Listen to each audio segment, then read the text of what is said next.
ভোর ৫:৩০। হ্যাঁ, ঠিক ৫:৩০টার সময়ই আমি বাড়ি থেকে বেরিয়ে পড়েছিলাম। কারণ আমার বাস ছিল ৬টার সময়। সো হ্যালো এভরিওয়ান, নমস্কার সবাইকে। আজকে আমি যাচ্ছি রংপুরে। কারণ আমার গুচ্ছমুক্ত বিশ্ববিদ্যালয়গুলোর পরীক্ষা আছে আজকে এবং রংপুরে আমার সেন্টার। এক্সাম টাইম ছিল সকাল ১০টা থেকে, কিন্তু আমি বেরিয়েছিলাম ৫:৩০টায়। কারণ যাত্রাপথে কখন কি হয়ে যায় বলা যায় না। তো যেহেতু অনেক সকালে বেরিয়েছিলাম, তখন রাস্তায় গাড়ি ঘোড়াও ছিল না আর মানুষও তেমন ছিল না। অনেকটা আসার পরে একটা সিএনজি পেলাম এবং সিএনজিতে উঠে গেলাম। মা ছিল সাথে, আর কেউ ছিল না। এখন আমি যাচ্ছি গোবিন্দগঞ্জ। তারপর গোবিন্দগঞ্জ থেকে বাস ধরে আমি রংপুরে যাব এবং আমার মা আমার সাথে গোবিন্দগঞ্জ অবধি যাবে, তারপর সে বাড়ি ফিরে আসবে। একদম ঠিক টাইমে বেরোনোর কারণে আমি গোবিন্দগঞ্জ আসা মাত্রই বাস পেয়ে গিয়েছিলাম। এসে দাঁড়াতে না দাঁড়াতেই বাস চলে এসেছিল। বাসে উঠে আমি দেখলাম যে ওখানে শুধুমাত্র ওমেন প্যাসেঞ্জার আমি একা। বাকি সবাই যারা ছিল তারা সবাই পুরুষ মানুষ অথবা ছেলে। আসলে হয়েছে কি, এটা হলো নাইট কোচের গাড়ি। রাত্রেবেলা ঢাকা থেকে আসছে, এটা ঢাকা থেকে রংপুর অবধি যাবে। তো রাত্রেবেলা তো মেয়েরা সচরাচর যাতায়াত করে না, তাই জন্য গাড়িতে কোনো মেয়ে ছিল না, আমি একাই মেয়ে ছিলাম। আমি প্রথমবার একা একা রংপুর যাচ্ছি। এর আগে যখন গেছিলাম আমি গেছিলাম পিকনিকে। সো ইউজুয়ালি আমি অনেক এক্সাইটেড ছিলাম, কেন জানি না পরীক্ষা আসলেই আমার খুব বেশি মজা লাগে, তার মধ্যে আবার একা একা যাচ্ছি। তো আলাদাই একটা এক্সাইটমেন্ট আমার মধ্যে কাজ করছিল। গোবিন্দগঞ্জ থেকে মাত্র ৭৬ কিলোমিটার ডিস্টেন্স হওয়ায় ২ ঘন্টার মধ্যেই আমি পৌঁছে গিয়েছিলাম। বাসটা একদম ইউনিভার্সিটির গেটের সামনেই আমাকে নামিয়ে দিয়েছিল, কিন্তু তবুও আমি খুঁজে পাচ্ছিলাম না। তখন কন্ডাক্টর আঙ্কেল চেঁচিয়ে চেঁচিয়ে বলছিল যে হাতের বাম দিকে যাও। তো নামার পরে আমি আশেপাশে ভালো মতো দেখে নিলাম। আর ডাইরেক্ট ইউনিভার্সিটিতে না ঢুকে প্রথমে আমি চাচ্ছিলাম কিছু খেতে, কারণ না খেয়ে ইউনিভার্সিটির মধ্যে চলে গেলে অনেক বেলা হয়ে যাবে আর প্রচণ্ড খিদেও পাবে, কোনো মাথাও কাজ করবে না। তখন আমি ইতিউতি না তাকিয়ে হাঁটতে শুরু করলাম। দেখি কোনো রেস্টুরেন্ট অথবা হোটেল যাই হোক, কিছু একটা খোলা পেলেই আমি খেয়ে নেব কিছু। তো যেহেতু অনেক সকাল, তখনও কেবলমাত্র ৮টা বাজে, শুধু চায়ের দোকানগুলোই খোলা ছিল। অনেকটা হেঁটে যাওয়ার পরে আমি ফাইনালি একটা হোটেল খুঁজে পাই। সেখানে গিয়ে দেখি পরোটা আর খিচুড়ি ছাড়া কিছুই নেই। তো অগত্যা আমি ওখানে একটা পরোটা আর একটা ডিম নিয়ে বসলাম যে লাগলে পরে আবার নেব। খেতে খেতে আশেপাশে তাকিয়ে একবার দেখে নিলাম যতগুলো মানুষ ওখানে খাচ্ছিল প্রায় সবাই ক্যান্ডিডেট ছিল, কারণ সবার হাতেই ছিল অ্যাডমিট কার্ড।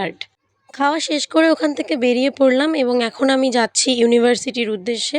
তো ইউনিভার্সিটিতে যেতে যেতে আমি যা দেখলাম, আশেপাশে যে কটা স্টুডেন্ট বাইরে বসে আছে কিংবা ভেতরেও বসেছিল, সবাই লেখাপড়া করছিল। এরা খুবই সিরিয়াস স্টুডেন্ট। তো এটা হচ্ছে ইউনিভার্সিটির ১ নাম্বার গেট। ইউনিভার্সিটির দুটো গেট আছে, আর একটা গেটে কাজ চলছে, তাই ওটা আমি দেখাতে পারলাম না। যে গেটে কাজ চলছে সেটাই কিন্তু ইউনিভার্সিটির মেইন গেট। আমি কিন্তু 0% প্রিপারেশন ছাড়াই এক্সাম দিতে গেছিলাম, কারণ আমার চান্স পাওয়ার কোনো আবশ্যকতা নেই। আমি দেশের বাইরে অলরেডি একটা ইউনিভার্সিটিতে অ্যাডমিট হয়ে গেছি। আমি কোনো অ্যাডমিশন কোচিংও করিনি, কোনো বইও কিনিনি এবং পড়িওনি। অর্থাৎ এইচএসসির সময় আমি যতটুকু পড়েছিলাম, যতটুকু মনে আছে, সেখান থেকেই আমি আজকে এক্সামটা মেইনলি এখানে দিতে এসেছি।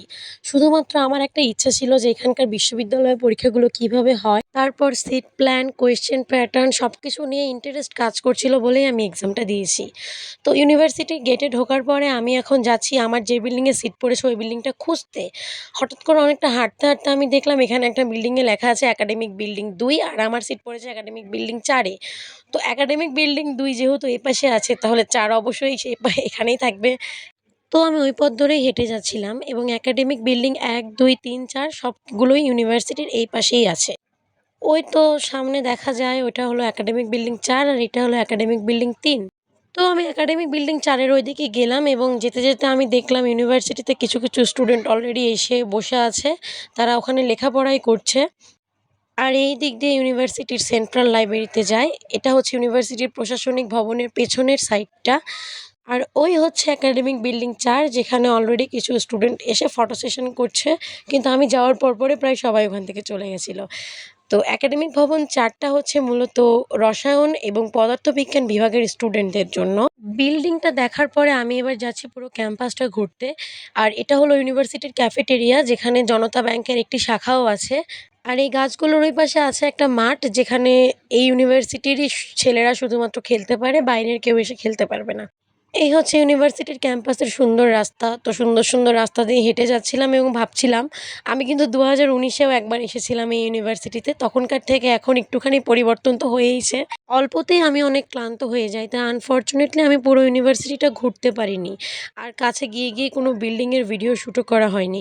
তো ওই যে দেখা যাচ্ছে ওটা হচ্ছে এই ইউনিভার্সিটির কেন্দ্রীয় মসজিদ। আর এই রাস্তার ডান পাশে গেলে আমরা দেখতে পাবো ইউনিভার্সিটির প্রশাসনিক ভবনের সামনের ফটক এবং বাম পাশে আছে কিছু বিল্ডিং, জানি না সেখানে কারা থাকে। যাই হোক, অনেক তো কথা বললাম, এবার ইউনিভার্সিটি সম্পর্কে কিছুটা তথ্য দিই। এই ইউনিভার্সিটিটা প্রতিষ্ঠিত হয় ২০০৮ সালে। এটি একটি ইউজিসি কর্তৃক অনুমোদিত বিশ্ববিদ্যালয়। এই বিশ্ববিদ্যালয়ের সংক্ষিপ্ত নাম বেরোবি। বিশ্ববিদ্যালয়টি রংপুর বিভাগের কেন্দ্রস্থল পার্কের মোড়েই অবস্থিত। এই ইউনিভার্সিটির পাশেই আছে কারমাইকেল কলেজ এবং আরেক পাশে আছে রংপুর ক্যাডেট কলেজ। ৭৫ একর জমির ওপরে এই ইউনিভার্সিটিটি প্রতিষ্ঠিত। এই ইউনিভার্সিটিতে ছেলেদের হল আছে, মেয়েদেরও হল আছে এবং ইউনিভার্সিটির নিজস্ব বাসও আছে। বেগম রোকেয়া বিশ্ববিদ্যালয় বাংলাদেশের ৩০তম পাবলিক বিশ্ববিদ্যালয় এবং রংপুর বিভাগের প্রথম এবং এখনও অবধি একমাত্র বিশ্ববিদ্যালয়। সায়েন্স, আর্টস, কমার্স এগুলো তো আছেই, কিন্তু এর পাশাপাশি এই ইউনিভার্সিটিতে ইঞ্জিনিয়ারিং ফ্যাকাল্টিসেরও কিছু সাবজেক্ট আছে।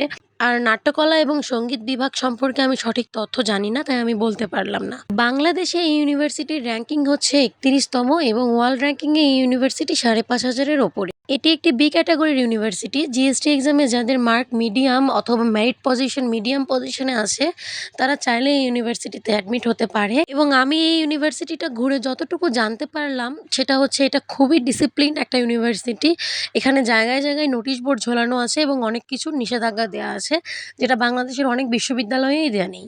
এই ইউনিভার্সিটির বর্তমানে স্টুডেন্ট সংখ্যা ১০,০০০ প্লাস, অনার্স এবং মাস্টার্স মিলিয়ে, এবং শিক্ষকের সংখ্যা ৩০০ প্লাস। নারী শিক্ষা জাগরণের অগ্রদূত বেগম রোকেয়া সাখাওয়াত হোসেনের নামে ইউনিভার্সিটিটির নামকরণ করা হয়েছে। তার একটি অন্যতম কারণ হচ্ছে ওনার বাড়ি রংপুরেই।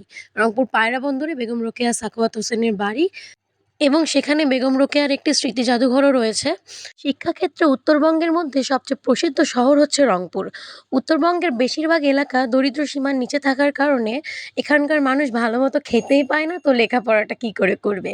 যাই হোক, ইউনিভার্সিটি ছোট হোক কিংবা বড়, গ্রামে হোক কিংবা শহরে, বর্তমানে পাবলিক বিশ্ববিদ্যালয়ে একটা সিট পাওয়া এবং সোনার হরিণ পাওয়া কিন্তু সমান কথা। এখন আমি যাচ্ছি ইউনিভার্সিটির সেন্ট্রাল লাইব্রেরির দিকে। সেন্ট্রাল লাইব্রেরির এই পাশেও দেখলাম অনেকগুলো স্টুডেন্ট বসে লেখাপড়া করছে, ও পাশেও দেখলাম অনেকগুলো স্টুডেন্ট বসে লেখাপড়া করছে। জিনিসটা দেখে আমার প্রচণ্ড ভালো লাগলো। আর একটা কথা বলে রাখি, এই ইউনিভার্সিটি থেকেও কিন্তু প্রতি বছর হিউজ পরিমাণে বিসিএস ক্যাডার হয়ে বেরোয়। এই দোতলা বিল্ডিংটা হলো সেন্ট্রাল লাইব্রেরি, পুরোটার মধ্যে আছে শুধু বই আর বই। এইদিকে পুরো ইউনিভার্সিটি ঘুরতে ঘুরতে ৯টা বেজে গেছিলো এবং ইউনিভার্সিটি কর্তৃপক্ষ বারবার মাইক দিয়ে প্রত্যেকটা স্টুডেন্টদেরকে বেরিয়ে যেতে বলছিল। তো ওখান থেকে বেরোনোর পরে রাস্তায় আমি একটি দোকানে চা খেলাম এবং ওই দোকানেই আমি আমার ফোনটা আর ব্যাগটা রেখে দিয়ে এক্সাম দিতে গেছিলাম। তো যাই হোক, ভিড় ঠেলে তো এক্সাম দিয়ে বেরোলাম এবং বেরোনোর পরপরই একদল আবার এসে কিছু লিফলেট ধরিয়ে দিল। মানে এরা জেনেই গেছে যে ইউনিভার্সিটিতে আমরা চান্স পাবোই না, তাই আমাদেরকে সেকেন্ড টাইম কোচিং করতে হবে অথবা কোনো প্রাইভেট ইউনিভার্সিটিতে ভর্তি হতে হবে। এক্সাম দিয়ে বেরিয়ে দেখি রাস্তায় একদম মানুষের সমাবেশ বসে গেছে। এক্সাম শুরু হয়েছিল ১১টায়, শেষ হয়েছে ১২টায় এবং সেন্টারে ঢুকতে হয়েছে ১০টার সময়। অনেক রোদ উঠেছিল আর প্রচণ্ড গরমও ছিল, তাই আমি কোনো কিছু না ভেবে এখন যাচ্ছি রিক্সা স্ট্যান্ডে। এখান থেকে আমি একটা রিক্সা ধরে বাস স্ট্যান্ডে যাব। ইউনিভার্সিটির এই রোডটা কিন্তু খুবই পরিষ্কার, একদম রাজশাহীর রাস্তাগুলোর মতো। আর এই হচ্ছে রংপুর ক্যাডেট কলেজের গেট। বাইরে থেকেই দেখিয়ে দিলাম ক্যাডেট কলেজটা। ক্যাডেট কলেজে কিন্তু জনসাধারণের প্রবেশ নিষেধ। তো ক্যাডেট কলেজের আরেকটু সামনে গেলেই বাস স্ট্যান্ডটা পড়বে এবং এবেলাও আমাকে কোনো দেরি করতে হয়নি। বাস স্ট্যান্ডে যাওয়া মাত্রই আমি একটা বাস পেয়ে গিয়েছিলাম। তো এই তো বাসে উঠে বসে পড়লাম, খুবই টায়ার্ড আমি। আজকে এই পর্যন্তই, বাই।